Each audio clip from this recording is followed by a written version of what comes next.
traditionnels peuvent se passer du digital, je l'ai dit tout à l'heure, ce n'est plus possible.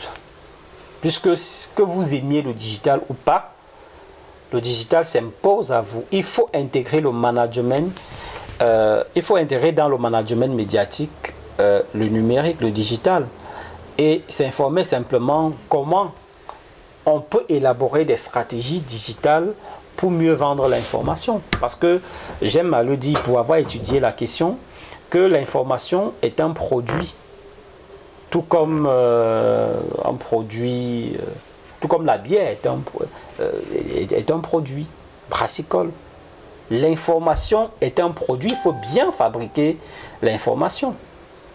Lorsque vous avez bien fabriqué votre information qui est un produit, vous devez donc vendre votre produit. Et dans les processus de vente, vous devez communiquer.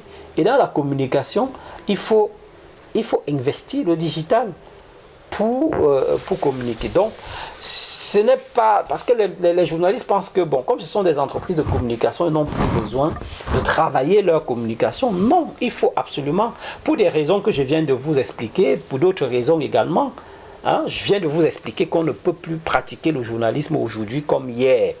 C'est pour ça que j'invite mes aînés de la profession, qui ont 30 ans, 35 ans, 40 ans de métier, ben, je vous regarde droit dans les yeux. Si vous ne vous faites pas former dans le domaine du digital, les jeunes générations vont vous demander de croiser les mains et de fermer les yeux pour qu'ils vous expliquent le journalisme de demain.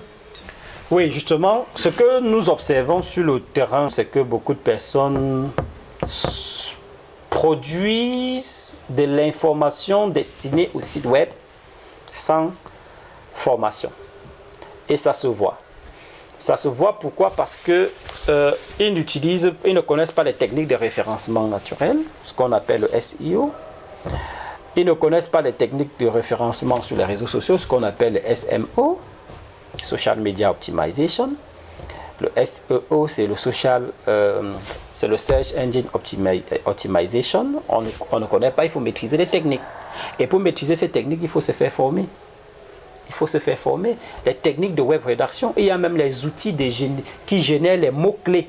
Parce que dites-vous que l'article que vous rédigez, il y a 1000 personnes qui ont rédigé, qui ont travaillé sur le même sujet. Si vous voulez travailler sur une question de gestion de déchets, dites-vous que 10 millions de personnes ont travaillé sur des questions sur la gestion de déchets. Et que Google, parce que nous écrivons pour Google, nous écrivons pour que Google référence notre travail.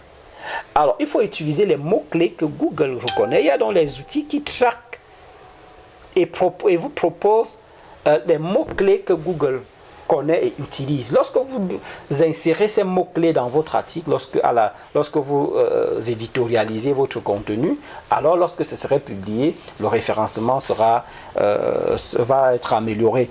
Il y a la question des liens hypertextes qui, pour moi, est l'ADN de la presse en ligne, du web journalisme. Vous ne pouvez pas écrire sans des liens entrants, des liens sortants, des landing pages, des pages d'atterrissage. Il faut soigner les pages d'atterrissage. Donc il faut une formation dense. Au-delà, parce que le web journalisme ne se limite pas seulement à la rédaction web, il y a des outils. Vous devez, par exemple, vous positionner comme des data journalistes.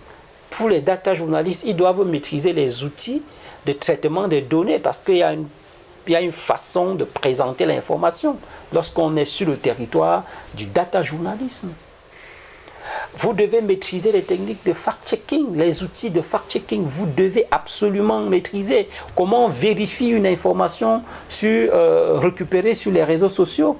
Comment, par exemple, lorsque vous observez, vous avez une image, on a décapité une femme dans le Grand Nord, au Cameroun. Quelqu'un a dit que c'était au Mali. Les outils de fact-checking permettent de dire qu'effectivement l'image a été prise au Cameroun, d'accord, et que ce n'est pas le Mali, et vice versa. Si une actualité, on a manipulé une image avec les outils, vous allez savoir. Il y a également des informations, il y a des outils pour voir si une information c'est fake news ou pas, d'accord. Donc, vous devez absolument, en tant que journaliste, de le maîtriser.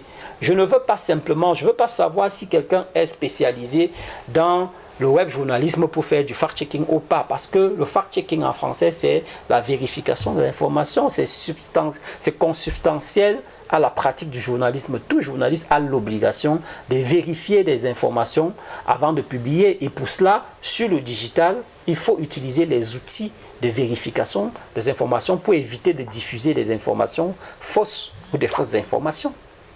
Donc, le journalisme, le web journalisme, c'est une façon de pratiquer du journalisme à l'ère du numérique. Il faut s'y mettre. Et il y a déjà beaucoup de profils des journalistes qui étaient dans des médias classiques qui ont complètement migré vers le journalisme numérique avec une formation, et ça se voit sur le terrain. Donc j'invite toutes les personnes qui pratiquent le web journalisme sans avoir une formation, sans maîtriser les contours, de prendre du temps, de se faire former, même pendant 3 mois, et de repartir pratiquer. Ils verront que les approches vont changer et tout ça.